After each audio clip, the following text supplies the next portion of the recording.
Hi friends, എല്ലാവർക്കും സ്വാഗതം. ഇന്ന് നമുക്കൊരു മാമ്പഴ പുളിശ്ശേരി തയ്യാറാക്കിയാലോ. എനിക്ക് കുറച്ച് മാമ്പഴം കിട്ടിയിട്ടുണ്ടായിരുന്നേ. അപ്പം ഞാനത് വെച്ച് മാമ്പഴ പുളിശ്ശേരി തയ്യാറാക്കാമെന്ന് വിചാരിച്ചു. മാമ്പഴമെല്ലാം ഞാൻ കഴുകി വൃത്തിയാക്കി എടുത്ത് വെച്ചിട്ടുണ്ട്. ഇനി അതിൻ്റെ തൊലിയെല്ലാം കളഞ്ഞിട്ടൊന്ന് നമുക്ക് ചട്ടിയിലേക്ക് മാറ്റാം. ഇതിന് മാമ്പഴത്തിൻ്റെ പേരൊന്നും എനിക്കറിയത്തില്ല, എന്ത് മാമ്പഴമാണെന്ന് അറിയത്തില്ല. അപ്പോൾ ഞാൻ അങ്ങനെ തൊലിയെല്ലാം കളഞ്ഞ് ചട്ടിയിലേക്ക് മാമ്പഴം മാറ്റിയിട്ടുണ്ട്.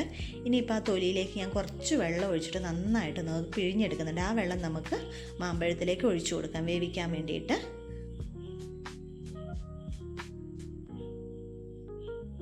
ഒന്ന് ഒഴിച്ചു കൊടുക്കാം.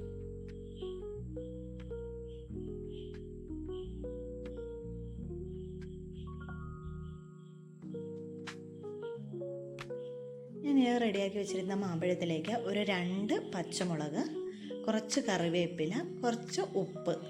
ഇപ്പോൾ കുറച്ച് ഉപ്പേ ചേർക്കുന്നുള്ളൂ, പിന്നെ നമുക്ക് ആവശ്യത്തിന് വേണമെങ്കിൽ ബാക്കി ചേർക്കാം.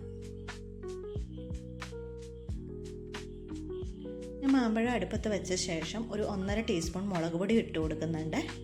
ഇത് നന്നായിട്ടൊന്ന് മിക്സ് ചെയ്ത ശേഷം നമുക്കിതിൻ്റെ വെള്ളം വറ്റാൻ വേണ്ടി ഒന്ന് അടച്ചു വെച്ച് വേവിക്കാം. മാമ്പഴം ഒന്ന് വെന്തും കിട്ടണം, അതിൻ്റെ വെള്ളം നന്നായിട്ട് വറ്റുകയും വേണം. ഞാൻ തീർത്തും വറ്റിക്കുന്നില്ല. സാധാരണ സദ്യക്കൊക്കെ പോയി കഴിക്കുമ്പോൾ നമുക്ക് കുറച്ച് കുറുകിയ ചാറോടുകൂടിയാണ് കിട്ടുന്നത് അല്ലേ.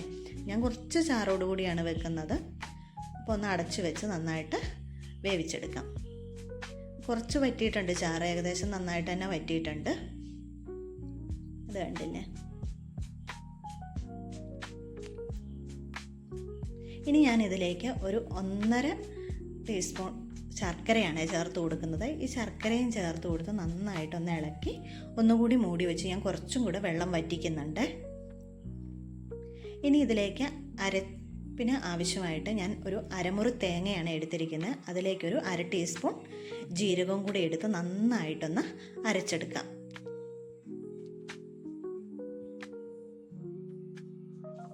ഞാൻ തേങ്ങ അരച്ച് കൊണ്ടുവന്നിട്ടുണ്ട്. ഇനി നമുക്ക് മാമ്പഴത്തിലേക്ക് അരപ്പിട്ട് കൊടുക്കാം.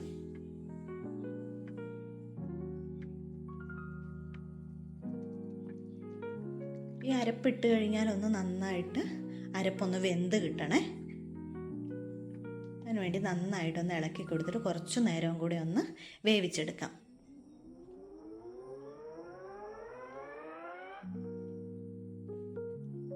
ഇതുവരെ ചെയ്ത് നോക്കിയിട്ടില്ലാത്തവരൊക്കെ ഒന്ന് ചെയ്ത് നോക്കണേ. ഞാൻ ഇതിലേക്ക് കുറച്ച് തൈരാണ് ചേർക്കുന്നത്. അതൊന്ന് വിസ്ക് വെച്ച് ഞാൻ കടഞ്ഞ ശേഷം അതിലേക്ക് ഞാൻ തൈര് ഒഴിച്ചു കൊടുക്കുവാണേ.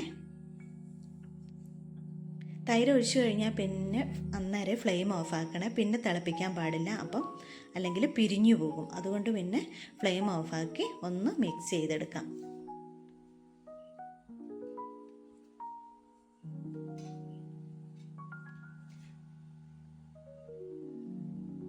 നന്നായി മിക്സ് ചെയ്തെടുത്തതിന് ശേഷം ഞാനൊരു പാൻ അടുപ്പത്ത് വെച്ചിട്ടുണ്ട്. കടുക് താളിച്ചിടാൻ വേണ്ടിയിട്ട് അതിനകത്തേക്ക് എണ്ണയാണ് ഒഴിച്ചിരിക്കുന്നത്. എണ്ണയ്ക്കകത്ത് ഞാൻ കടുക് ഇട്ട് കൊടുത്തിട്ടുണ്ട്. കടുക് ഒന്ന് പൊട്ടി വന്ന ശേഷം നമുക്ക് ചുവന്ന മുളകും കറിവേപ്പിലയും ഇട്ട് കൊടുക്കാം.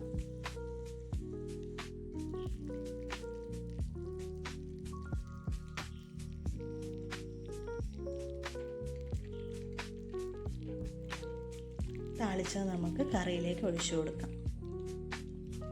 സ്വാദിഷ്ടമായ മാമ്പഴ പുളിശ്ശേരി റെഡിയായി. പെട്ടെന്ന് തയ്യാറാക്കാൻ പറ്റുന്ന ഒരു കറിയാണ്. മാമ്പഴം ഉണ്ടെങ്കിൽ നമുക്ക് പെട്ടെന്ന് തയ്യാറാക്കാൻ പറ്റും. അപ്പോൾ എല്ലാവരും ഒന്ന് ട്രൈ ചെയ്ത് നോക്കണേ.